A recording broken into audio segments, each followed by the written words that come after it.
الحمد لله والثناء لله والصلاة والسلام على رسول الله وعلى آله وأصحابه ومن والاه أما بعد وعين كبلا بين آيات التضباط يشن كم إذا سورة النساء قال الله تعالى إلهي أوحل وما لكم محايد كل عيا لا تقاتلون في سبيل الله diinta iyo dariiqa xaqa aydaan ugu dagaalamay walmustadcafiin wa fii sabiili lmustadcafiin iyo dadka la tamar daraystay inaa xoraysaan kuwaasoo min alrijaali rag ah waannisaa'i dumar walwildaani caruur yaryar aladiina kuwaasoo yaquuluuna odhanaya iyagoo cabanaya rabbanaa akhrijna ama ducaysanaya rabbanaa akhrijnaa ilaah iyagoo naga saar من هذه القرية مقالة الظالم أهلها إدتك تشوغا حد قد بيانيه كوا ظالمين واجعل لنا من لدنك إلهي ونوي الأكتاد واحد نقسيسا وليا عدنا الدفاع ده واجعل لنا من لدنك إلهي واحد نوي شاء أكتاد نقسيسا نصيرا عدنا هيليس الذين آمنوا دتك إلهي الرمي يقاتلون في سبيل الله waxay ku dagaalamayaan dariiqa ilaahay xaqa ah walladina kafaruu kuwii gaaloobay yuqaatiluuna waxay ku dagaalamayaan fii sabiili daaquut shaydaan iyo sanam dariiqii faqaatiluu la dagaalama awliyaa ashaydaan shaydaanka tolkiisa iyo gacalkiisa la dagaalama inna kayda shaydaan shirqoolka shaydaanku كان ضعيفا وحو هذا من تمردرا والله كلا طوري ألم تر ميال ذركين النبي محمد إلى الذين كوي قيل لهم لقيري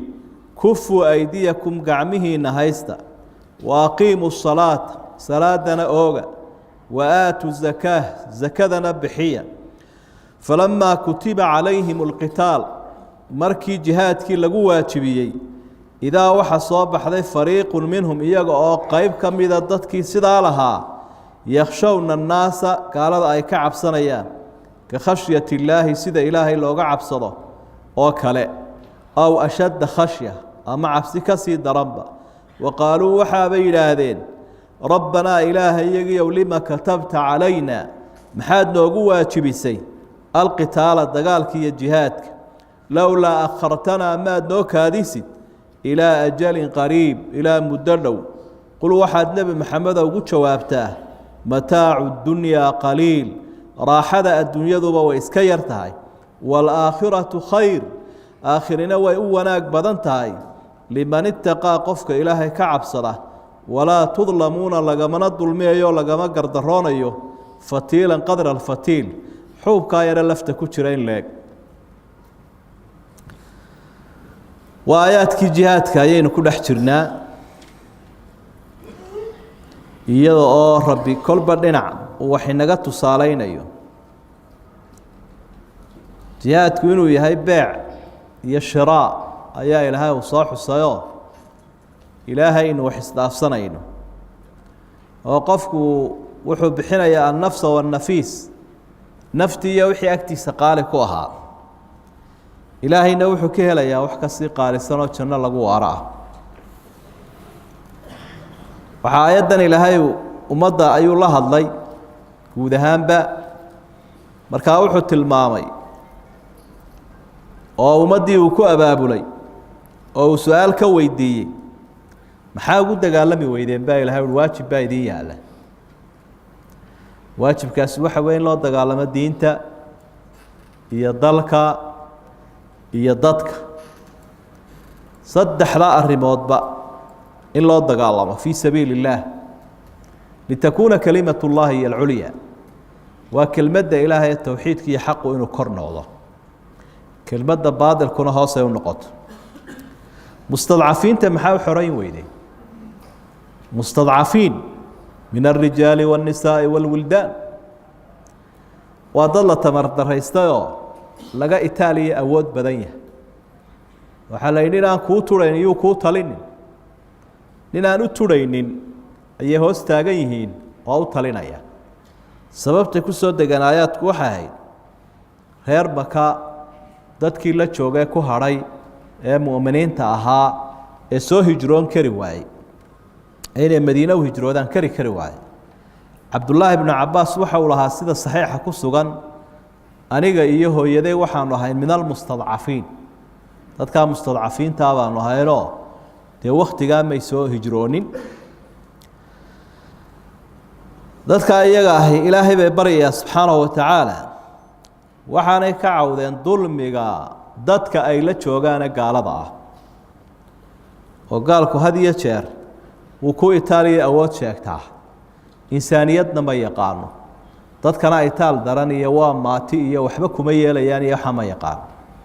islaamkeenu sida la ogsoon yahay xataa marka lagu jiro dagaalka qofkan dagaalka ku jirin iska daaya baa leeyahay waa dumarka caruurta iyo wixii aan dagaalka waxba geysanaynin isagu laakiin waa tan laga qayliyay oo uu ciqaabaya dadkii u itaal daraa hebel baa isxigteeniye hebel baa ilmaadeen hebel baa ayuu dadka ku dilaya waa cadaalad daradii baa ku ururtay iimaan laawe rabbasha dhinac walba inta hay diintiisu muu dagaalamaayo iimaankiisa u diidaya naftiisa inuu aan diinahay yuqaatiluuna fi sabiili daaquut gaalkuna dagaal uu ku jiraa laakiin diin la'aan buu ku dagaalamaya daaquutka waataynu soo sheegnayo waa dadku shaydaanku xambaarsan yahay dadka ku soo dhufanayo noocu doonayaba ha ahaado marka baadilun weeye fii sabiili lbaadil baadil bay ku socdaan dadka ku qasbayaan iyagu ku baaqayaan diin la'aan ilaah la'aan taasay ku dagaalamayaan waa intuu shaydaanku doonayo badeecadiisii buu ka iibiyey qofka shaydaanka badeecadiisa ka gudoontay kala wareegayna waa tolka iyo saaxiibka shaydaanka sidaa daraaddeed buu ilaahay yidhi faqaatiluu awliyaaa ashaytaan la dagaalama buu ilaahay amar ku bixiyey kuwaa baadilka dadka ku qasbaya ka iibinaya ku dagaalamaya hadal bay ku bilaabayaanoo lacag bay ku riixayaanoo muslaxaad bay ku wadaanoo intaasiba markay socon weydo xabadii iyo madfac bay raacinayaan marka shaydaanka iyo gaalkaa iswata dee iska celiya baa ilaahay subxaana wa tacaala arrinkooduna ma adke ina kayda shaydaani kaana daciif qofna safkiisa waa laba safoo midna safkiisa ilaahay baa ummadda islaamkana ku jira safkaa kale ka soo horjeedana shaydaan baa ku jira waa awliyaau shaydaan wa awliyaau raxmaan bal ka war labadaasaa is hor yimi dee shaydaanku wuu soo raacayaa markuu halkaa isa soo taago ee uu arkaa inuu dhab yahay ayaa wuxuu leeyahy innii bariiun minkum aniga layguma kiin halleeya firdhaday ummaddiisa ilaahay saas uu dhiirigeliyey subxaana wa tacaala marka shaydaanku kayd buu leeyahy gaalkuna kayd buu leeyahy labadaba qur-aanku aad buu u xusay kaydkooduna ma yara shaydaanku ma aha mid ka caajisa hawshiisa badeecadiisa inuu iibgeeyo suuq geeyana kama daalo sidana inagu aynu u daalo ama u ilowno uma ilaawo isagu yastafiidu min alfuras kubadiisa iyo fursadiisa dhaqso u soo laadlaadaa markastuu arko ilan balan buu ilaahay hortiisa ka qaaday inuu bani aadam ubadkiisa iyo inta ka farcan inuu hallayn doono addoomaha ilaahay uu ka soo reebay mooyaane marka kaydkiisa iyo kaydka gaalada labadaba isla hadheen ilaahay baa kala tuuraya laakiin kaydkoodu ma yaro gaalka laftiisa shirqoolkiisa markuu ilaahay ka warramay waa kayd iyo makri labadaba qur-aanku uu sheegaaye waxa ilaahay uu tilmaamay wain kaana makruhum litazuula minhu ljibaal shirqoolkooda gaalada wuu weyn yahay wuu kala dambeeyaa wuxuu dhaqaajin gaadhay buu ilaahay yidhi buuraha laakiin sidaasuu yahay haddana dee waa daciif sida shaydaankuba uu daciif u yahay waa bushaaro markaa waxaa buurbuuran ay wadaan iyo istaraatiijiyada waxbaha ka baqin ilaahay baad leedahay haddii aan ilaahay addoomihiisa barbar taagnayna dee wax badan way kala tuuri lahaayeen aayaddan soo socotaa waxa ay ku soo degtay sida culimada qaarkood ay maaragtay riwaayooyinka qaarkood ay sheegayaan cahdigii maka asxaabtu markay islaameen waktigii maka ee dhib badanna loo geystay nebiga u cawdeen calayhi salaatu wasalaam waxay dhahan berigii hore nimanka carabta imika na dhibaya waan iska celi jirnay annagoon islaam ba ahay imika iyadoo ilaahay uu diinna siiyey xaqa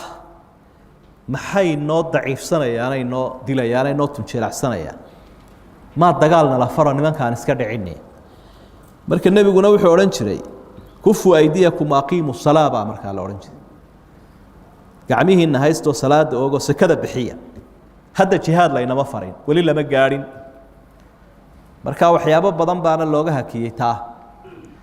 waxa ka ahaa in dadka la rabeeyo oo caatifadii iyo jawaabtii degdeg ahayd iyo wixii ay ka soo gudbaanoo ammaano weyn bay xambaarayaan sabir weyn la baro waa tarbiya ahayd waxa labaadoo meesha ku jiray dee may lahayn dowladda la dhisay ee dagaalka bilaabaysa dalkii iyo dadkii soo dhoweyn lahaa ardiya waa lagama maarmaan ardiya macnaha dhulkii dowladda lagu dhisi lahaa ila gaala meeshii haysan sidoo kale taageerayaashii ku filaana ma jiraan dee ilaahayna dadkan uu ku imtixaanaya diinta hirgelinteeda marka labadaasi maadaama aanay jirin waa loo kaadiyey oo dadka muslimiinta ee meeshaa joogay maka hadday xabad bilaabaan waa la qabqaban lahaa oo calooshii gaaladay ku dhex jiraan nasriga ilaahay waa halkiisa laakiin sabab baa lagama maarmaanaya iyo istaraatiijiyad iyo meel lagu tiirsado kolba qoluu naftiisa u bandhigaya nebigu yaa soo dhoweynaya reer madiinaa soo dhoweeyey nebiga calayhi salaatu wasalaam markuu helay dalkii iyo dadkii diintan taageeri lahaa buu dowladdii halkaa lagu dhisay jihaadkiina markaasaa la faray waxyaabaha kale loo hakinayay bay ka mid ahay araadi lmuqadas dhulkii baa la joogaa muqadaska iyo beytullaahi alxaraam markaa kol haddii aan hal mar nimankii laga fujin karaynin in la iska daba wareego oo karaamadiisa iyo muqadasaadka ay nabadgelyo dara ay ku timaado iyadana ilaahay subxaana wa tacaala wuxuu doonay in arrintaa ka dib dhigo saacado kooban ayuu nebigu ka buufiyey sanadkii 8aad dabeetana ogeysiis buu bixiyo wuxuu ihi berigii horena xaaraan bay ahayd xaramkani uu ahaa in lagu dagaalamo imika wixii ka dambeeyana waa xaaraam saacadahaas unbuu ilaahay xalaaleeyay dadka dunyadoo dhan u sheega iyo wixii iman doona oo dhan asbaabtaa daraaddeed ayaa loo dibdhigay markii haddaba jihaadkii ilaahay uu waajibiyey dadka qaarkood oo iimaankoodu daciif yahay ilaan dadku isku mid maahay oon weli awood badan iimaankoodu lahayn hadalladana ka soo yeedhay ilaahayna wuu eedeeyey ilaahayna xaqooda subxaana wa tacaala ciddii dhaliilana walow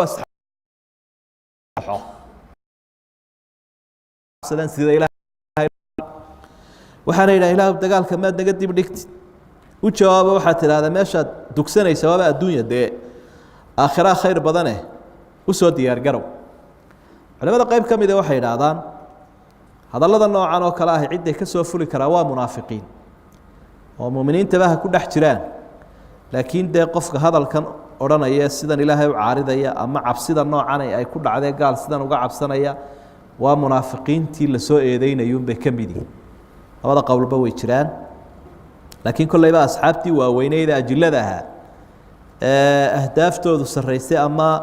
dee arrinkaba gundhiga u ahaa waktigii hore maaha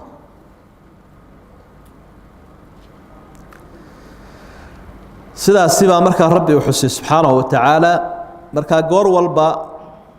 waa in la eegaa awoodda la dhaqaajinayo islaamku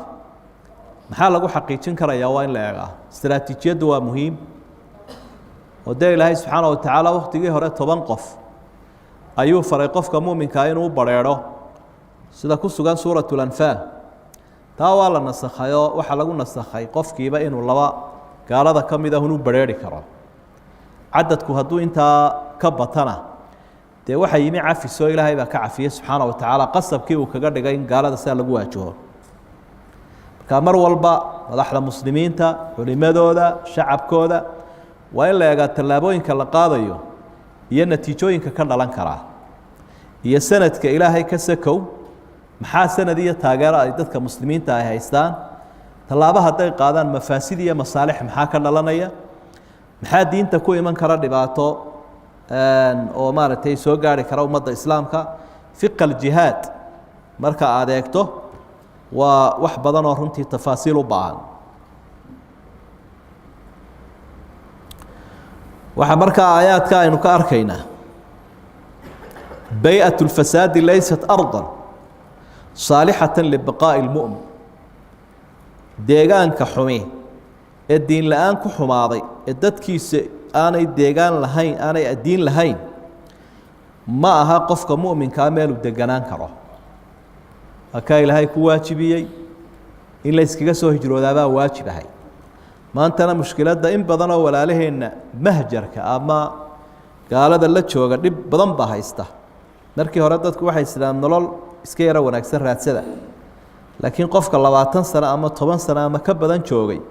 wuxuu arkay isaga iyo ubadkiisuba inay bad sii quusayaan aanu ka dabaalan karaynin qofku intan hore barbaraadnaydayda uu ku jira maaragtay dhandhanaanka iyo waxa ma dareemo laakiin waqti dambu dareema marka bay'ada ama environment-ka iyo deegaanka xun iyo ardiyadaas waa wax ilaahay laga magan gala subxaanahu wa tacaala تلخيص المستضعفين من أيدي الظالمين من مقاصد الجهاد dadka tamarta daran in cadowga laga soo furfuro gacmahooda loo hiiliyo waa ujeedooyinka loo dagaalamayo diinta hirgelinteeda laakiin diintu dad bay leedahay ku abtirsanaya dadka cadowga dulmiyaya in laga dhiciyo loo hiiliyaa arrimaha waajibka weey maanta